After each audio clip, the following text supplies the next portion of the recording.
नमस्कार मित्रांनो, स्वागत आहे आपल्या जीपी लाईफस्टाईल ब्लॉग मध्ये। तर काल आपल्याला एक कमेंट पडली होती की मिरची व्यवस्थापन बद्दल आणि त्याचा औषध फवारणी आणि खताबद्दल माहिती सांगा म्हणून। तर त्यासाठी आपण आज व्हिडिओ बनवणार आहे। तर पहिल्यांदा काय करूया, आपण प्लॉट बघून घेऊया, म्हणजे सगळी माहिती तुम्हाला समजेल। तर मित्रांनो, प्लॉटची क्वालिटी बघा। आता झाडाची एकदम आता फळ लागायला चालू झाले, म्हणजे फळधारणा चालू झाली आहे आणि फुलधारणा पण चालू झाली आहे। तर आज जरा वाईस बरं नसल्यामुळे जरा आवाज पण जरा आकडून येतोय। तर मित्रांनो, आपल्याला आज आपण औषध पण सोडले याला, तर फळधारणेसाठी ती तुम्हाला ती पण दाखवणार आहे। आणि प्लॉट सगळा बघा, ह्याच्यात ना कुठं तुम्हाला थ्रिप दिसणार ना कुठं पानं आकासलेली दिसणार असं। तर मित्रांनो, हा प्लॉट आपला नाही, आपण तुकाराम शेठ म्हणून आहे त्यांच्या प्लॉटवर आलोय का, तर आपण आता यावेळेस लावलेलं नाही, आपलं प्लॉट सगळं संपले ते। तर आता कमेंट पडल्यामुळं मला व्हिडिओ बनवायसाठी यांच्याकडे यावं लागलं।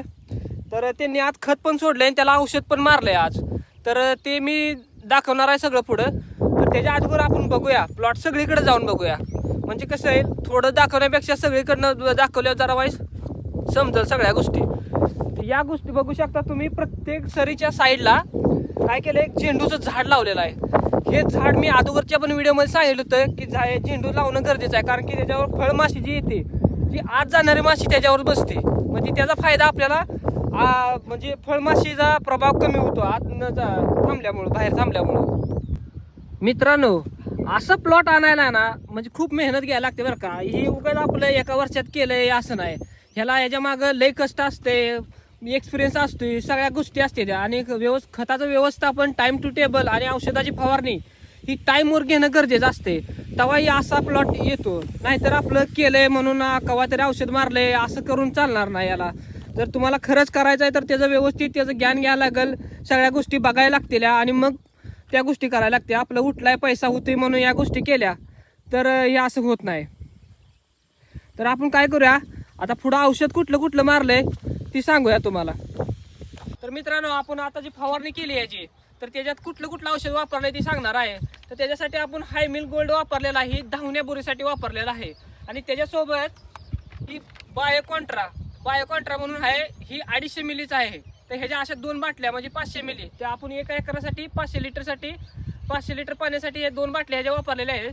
त्याच्यासोबत ही प्रोंटो म्हणून आहे, तर हे आपण 75 मिलीचं 1 बाटली आहे, तर 500 लिटरसाठी आपण 2 बाटल्या वापरायच्या म्हणजे 150 मिली।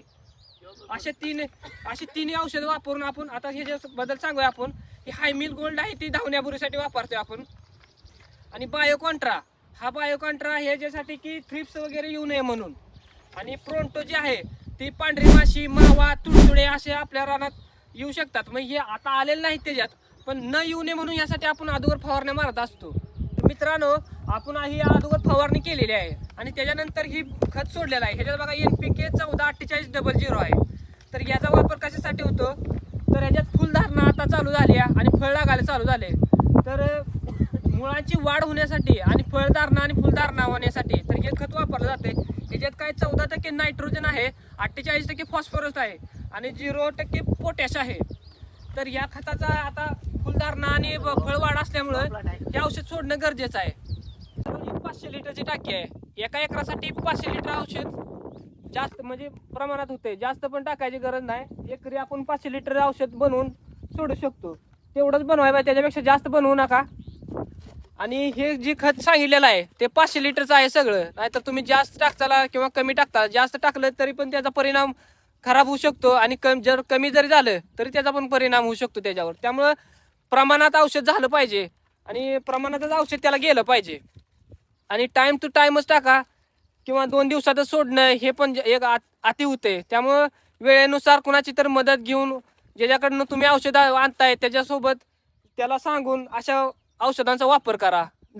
डायरेक्ट असा व्हिडिओ बघून पण करणं चुकीचं आहे, त्यामुळे सल्ला घेऊनच सोडा। माझं फक्त एक काम होतं की सांगायचं आहे की मी हे खत वापरलेलं आहे, पण तुम्ही ज्यावेळेस औषध वापरताला तर त्यावेळेस काय करायचं आहे, तुम्हाला दुकानदाराला सांगायचं आहे की आपलं झाडाची परिस्थिती अशी आहे, कारण की प्रत्येकाच्या झाडाची परिस्थिती अशीच नसते, वेगवेगळी असते। त्यामुळे काय करायचं आहे, झाडं आपले कसे आहे ते त्या दुकानदाराला सांगून मग सांगितलं तर तो व्यवस्थित खत देईल। तर अशा प्रकारे आपली कमेंट होती, त्यामुळे आपण व्हिडिओ बनवलेला आहे। तर त्याच्यात बऱ्यापैकी जेवढी मला सांगता येईल ती माहिती सांगितलेली आहे.